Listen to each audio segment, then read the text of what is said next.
Hola, esta es la clase de movimiento circular uniforme. Si bien el tiro parabólico es un movimiento muy común y muy utilizado en general en distintas ramas de la física, el movimiento circular uniforme lo es todavía más. Porque este sí se utiliza, por ejemplo, en magnetismo, en electricidad, por el movimiento de las partículas, también en rodamiento o en rozamiento. Así que el movimiento circular uniforme es uno muy útil y creo que si tuviéramos que darle, porque claro, en general lo importante es conocer ambos, pero si tuviéramos que darle una clasificación entre movimiento rectilíneo, movimiento circular uniforme o tiro parabólico, el más importante que tienes que conocer bien es el movimiento circular uniforme. Y con este movimiento también tenemos la fortuna de que podemos trabajarlo únicamente en dos dimensiones, porque si bien el movimiento en un sistema de coordenadas de 3 dimensiones puede ser en cualquier dirección del mismo, este movimiento se limita a un plano, así que siempre podemos girarnos para ver el movimiento circular de frente uniformemente y siempre trabajarlo en el mismo plano, únicamente fijándonos en dos ejes que normalmente son X y Y. Y antes de pasar directamente ya con los cálculos importantes, los cálculos fuertes de esta parte, vamos a aclarar un poquito de por qué este movimiento se llama movimiento circular uniforme. Y bueno, circular es básicamente porque la trayectoria que va a describir la partícula en movimiento va a ser justamente una circunferencia perfecta. Y uniforme es porque la velocidad que va a tener esta partícula durante su movimiento va a ser constante. Pero aquí hay que tener mucho cuidado porque cuando decimos que tiene una velocidad constante este movimiento nos referimos únicamente a su magnitud. Porque si no dejamos eso en claro, al decir que tiene una velocidad constante, podría parecer que no hay una aceleración. Pero lo característico que tiene este movimiento es que su magnitud de la velocidad es constante y lo que está cambiando es su dirección. Pero recuerden que dijimos que cuando la velocidad cambia no solamente en magnitud, sino también en dirección, es porque sí hay una aceleración. Así que este movimiento, a pesar de tener una velocidad constante en magnitud, sí tiene una aceleración porque la dirección de la velocidad sí está cambiando. Por ejemplo, en esta imagen que te muestro, aquí puedes ver que la velocidad en distintos puntos, los vectores que la representan apuntan en distintas direcciones. Por lo tanto, su velocidad como vector no es constante, porque los vectores tienen distinta dirección, pero su magnitud es la misma, por lo tanto tienen la misma longitud. Y esto que pasa con la velocidad también pasa con la aceleración. La aceleración que actúa en el movimiento circular uniforme tiene una magnitud constante, pero una dirección que no es constante. Por lo tanto, en este caso tenemos una aceleración variable, aunque el hecho de que solamente cambie la dirección ya nos simplifica bastante el trabajo. En la imagen que te mostré puedes ver también cómo el vector aceleración apunta hacia distintos lados en distintos puntos del movimiento, pero su magnitud sigue siendo la misma. Y como te podrás dar cuenta de esta misma imagen, la aceleración siempre está apuntando hacia el centro del movimiento. En los 3 puntos que estoy marcando apunta hacia el centro y en cualquier otro punto que yo marque va a hacer lo mismo. Es por eso que a esta aceleración que actúa en este tipo de movimiento se le llama aceleración centrípeta, porque está apuntando hacia el centro del movimiento. ¿Y por qué pasa esto? Bueno, vamos a verlo en más detalle. Muy bien, entonces vamos a hacer el análisis. Aquí tenemos en color rojo lo que sería la trayectoria que seguiría la partícula que tenemos aquí pequeña en color negro, que como ya dijimos, al ser un movimiento circular, pues va a ser una circunferencia. Y en esta circunferencia dibujamos nuestro eje de coordenadas para poder hacer el análisis del comportamiento. Y lo más común en este movimiento es que nuestro sistema de coordenadas, el origen, lo pongamos en el centro de la circunferencia. Entonces, en cada punto, como ya también vimos cuando vimos la parte de velocidad promedio, en cada punto la velocidad es tangente a la trayectoria. Eso quiere decir que para todos los puntos, y bueno, este en particular que estamos considerando, el vector velocidad va a ser un vector tangente a la trayectoria o a la circunferencia. Aquí tenemos que esta sería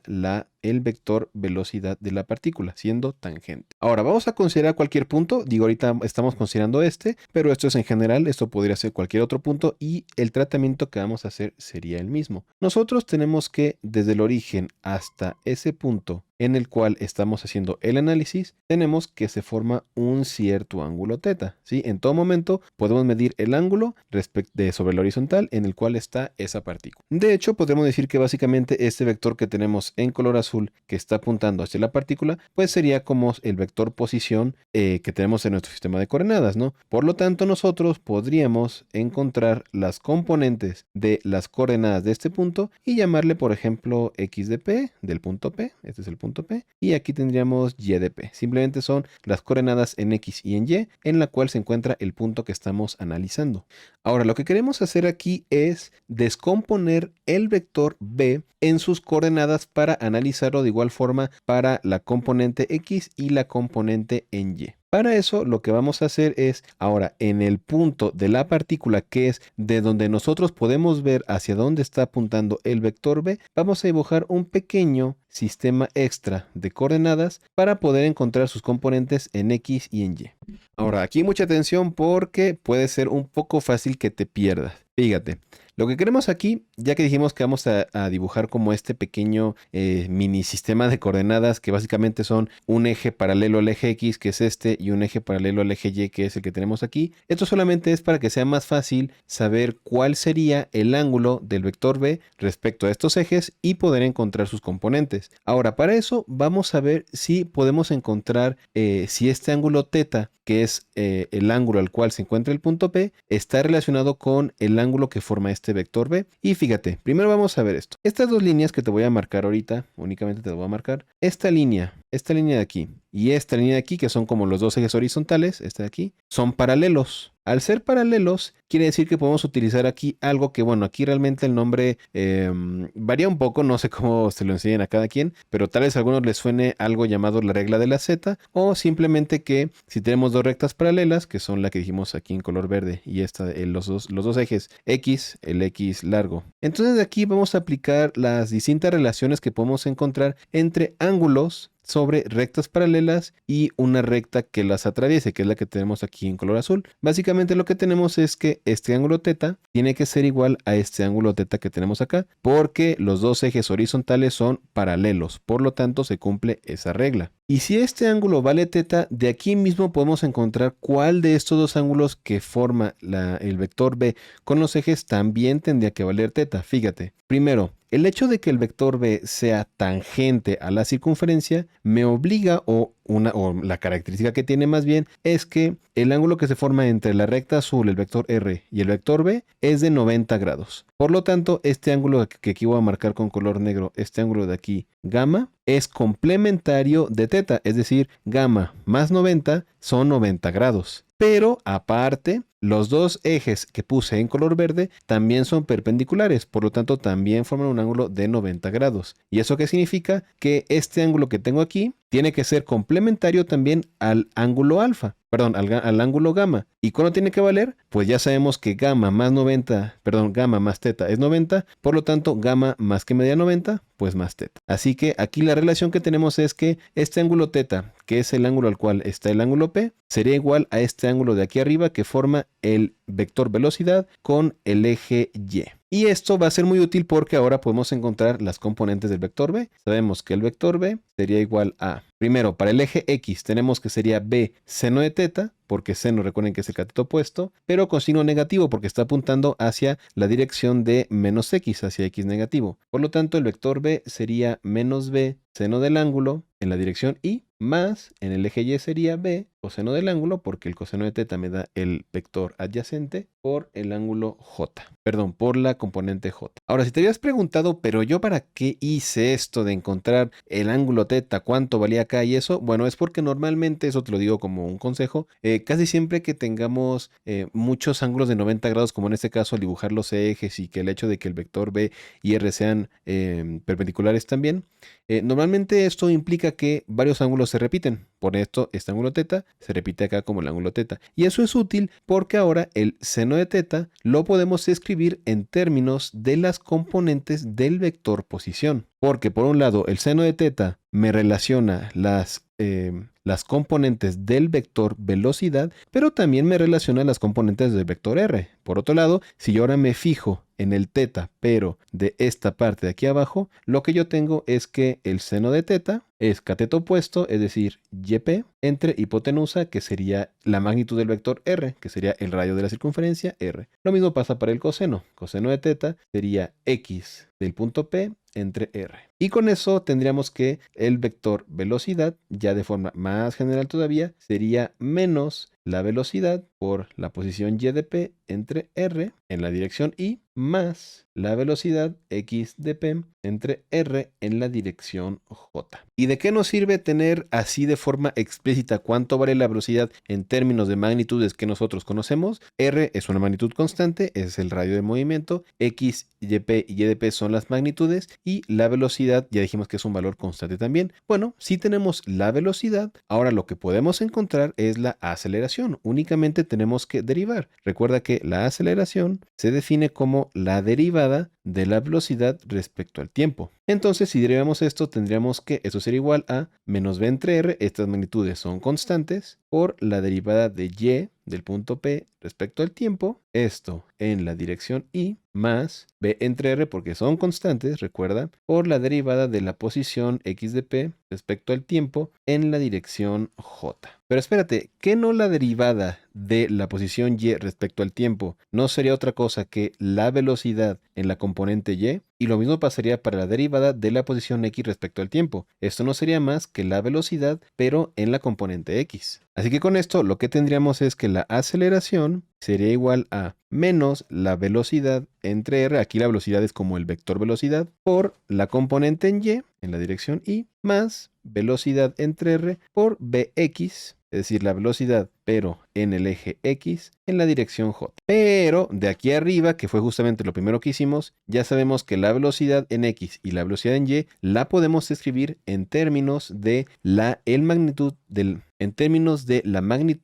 la velocidad y del seno y el coseno del ángulo. Voy a borrar esta parte de aquí para que pueda caber lo demás. Pero entonces lo que tendríamos es que la aceleración sería igual a menos velocidad entre r por la velocidad por el coseno del ángulo, más en la dirección y, más la velocidad entre r por menos la velocidad por el seno del ángulo en la dirección j. Por lo tanto, la aceleración sería igual a menos la velocidad al cuadrado entre r por el coseno del ángulo en i, menos velocidad al cuadrado entre r por el seno del ángulo en j. Y ahora, ya que tenemos cómo es explícitamente el vector aceleración, podemos encontrar su magnitud. ¿Cómo? Pues aplicamos el teorema de Pitágoras. El valor de la aceleración sería la aceleración en x al cuadrado más la aceleración de y al cuadrado y sacarle raíz cuadrada. Por lo tanto, tendríamos que la aceleración sería igual a velocidad a la cuarta entre r cuadrada por el coseno cuadrado de teta más velocidad a la cuarta entre r cuadrada por seno cuadrado de teta, le sacamos raíz. De aquí podemos factorizar la velocidad a la cuarta entre r cuadrada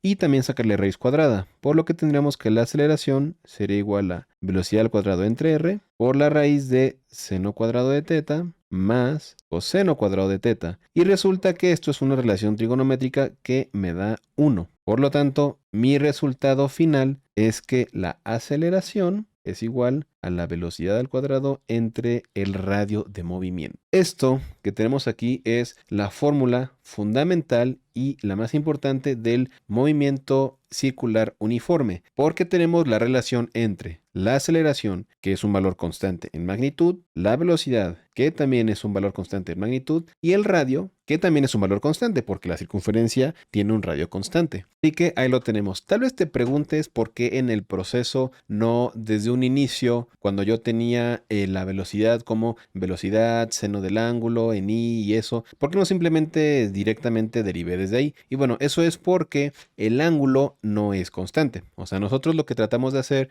a lo largo del procedimiento que fuimos haciendo fue buscar magnitudes que fueran constantes para no tener que derivarlas. Fue por eso que fue apareciendo por ahí el radio y luego la magnitud de la velocidad, que sí es constante, pero el ángulo no lo es. Entonces, si hubiéramos querido derivar desde ahí, habríamos encontrado la derivada del ángulo y eso nos hubiera dado como una velocidad del ángulo. Y bueno, sí se podía hacer también, pero esta pequeña vuelta que le damos de pasarnos a las componentes de la velocidad y luego derivarla y regresar otra vez a la relación de velocidad, coseno y seno, nos ayuda a evitarnos esos problemas para llegar al resultado final, que es la parte más importante, que es esta que tenemos aquí, que relaciona la aceleración, la velocidad y el radio. Ahora, antes de pasar al problema de ejemplo, ya para terminar con esta clase, como el movimiento, o más bien como la velocidad a lo largo de este movimiento circular es una velocidad constante, quiere decir que nosotros podemos utilizar la fórmula de velocidad es igual a distancia entre tiempo, ¿no? Porque la magnitud de la velocidad es constante. Yo sé que la dirección está cambiando, pero como magnitudes podemos utilizar esta relación. ¿Y de qué nos serviría esto? Bueno, ¿qué tal que queremos saber cuánto tiempo le tomaría a la partícula dar una vuelta completa? Es decir, que parte de aquí, da una vuelta completa y regresa nuevamente acá. La distancia que recorrería sería el perímetro de la circunferencia. Por lo tanto, en este caso, la distancia sería igual a 2pi por el radio. La velocidad es la misma velocidad que ya calculamos y de aquí podemos despejar el tiempo y tendríamos que el tiempo es igual a distancia entre velocidad o simplemente 2pi r entre velocidad. Esto que tenemos aquí resulta que tiene un nombre particular y se le llama periodo y se representa con la letra T mayúscula. El periodo es igual a 2pi r, que es el diámetro que tiene que recorrer, entre la velocidad constante a la cual se mueve. Y a esto se le llama periodo. Y básicamente se define como el tiempo que le toma al movimiento dar una revolución completa. Y suele ser útil, a veces también se puede calcular porque es una relación muy rápida y en los problemas es muy común que te la pidan también. Así que aquí está el periodo, distancia recorrida, diámetro entre velocidad, es lo que se tarda en dar una vuelta completa. Muy bien, entonces vamos a hacer ahora por último un pequeño ejemplo, solo para ver cómo se utilizan estas relaciones que vimos ahorita. Ya cuando hagamos los ejercicios haremos algunos más complejos. Pero este problema básicamente nos dice que la Tierra tiene un satélite que se mueve en órbita circular a 640 kilómetros de la superficie de la Tierra y que el periodo de revolución es de 98 minutos. Y la primera pregunta es, ¿cuál es su velocidad? Así que para el primer inciso, el inciso A, las magnitudes que nos da el mismo problema es que el radio de órbita del satélite es de 640 kilómetros y el periodo es de 98 minutos. Y la pregunta es cuál sería su velocidad. Y bueno, nosotros sabemos cuál es la relación de el periodo con la velocidad y dijimos que este era igual a 2pi r entre la velocidad. Así que si de aquí ya conocemos el radio r y el periodo, lo que queremos es la velocidad, tendremos que la velocidad es igual a 2pi multiplicado por el radio r mayúscula, que es como lo tenemos en magnitud, entre el periodo. Solamente que desde antes podemos hacer el cambio en unidades. Aquí sería más rápido hacerlo desde antes para que tengamos al final la velocidad en metros sobre segundo. Y bueno, esto es muy directo. Simplemente el radio r, si son 640 kilómetros, quiere decir que son 640 por 10 a la 3 metros. Y el periodo de 98 minutos, si lo queremos pasar a segundos, sería 98 minutos por 60 segundos, que es a lo que equivale cada minuto. Y esto sería igual a 5880 segundos. Así, la velocidad sería igual a 2pi multiplicado por los 640 por ese a la 3, o más fácil poner simplemente los tres ceros en metros entre los 5880 segundos. Y esto sería igual a 683 metros sobre segundo, que sería la velocidad a la cual está orbitando. Y para el inciso B, que nos pide calcular su aceleración, pues simplemente vamos a aplicar la misma relación que ya tenemos, en el que la aceleración es igual a la velocidad al cuadrado entre el radio. Tendríamos que la aceleración sería igual a 683 metros sobre segundo al cuadrado, que dividimos entre los 640 por 10 a la 3 metros, y esto sería igual a 0.72 metros sobre segundo al cuadrado. Y ahí está. Como puedes ver, realmente en esta parte el movimiento circular uniforme, pues son dos relaciones las que llegamos a utilizar, el periodo y la relación de aceleración con velocidad. Por sí sola, pues es un tema sencillo, o sea, los problemas que se pueden llegar a pedir resolver no son complicados, es básicamente aplicar la fórmula en el caso necesario, pero pero lo interesante o cuando se puede volver un poco más complejo, que es lo que vamos a ver cuando hagamos los ejemplos ya en la siguiente clase, que es la última, es cuando ya hay que combinar las cosas. Es decir, por ejemplo, combinar un movimiento circular con un movimiento de tiro parabólico. En ese caso, ya hay que utilizar las relaciones de los dos tipos de movimiento para llegar a la solución. Y con eso llegamos al final de esta clase. Vimos lo que es el movimiento circular uniforme, las dos relaciones importantes para describirlo, sus características, y ya en la siguiente clase, que es la última, vamos a hacer distintos ejemplos en el que vas a ver que es sencillo, como en el ejemplo que hicimos ahorita, aplicarlo nada más, pero lo interesante es cuando se combinan, ya sea dos tipos de movimiento, por ejemplo, el circular uniforme con el tiro parabólico, es cuando ya combinas el conocimiento de ambas cosas para resolver una cierta situación. Recuerda que cualquier pregunta puedes dejarla aquí como un comentario o mandar mensaje al grupo de Telegram si eres miembro nivel 3. Así que nos vemos en la siguiente, que es la última clase.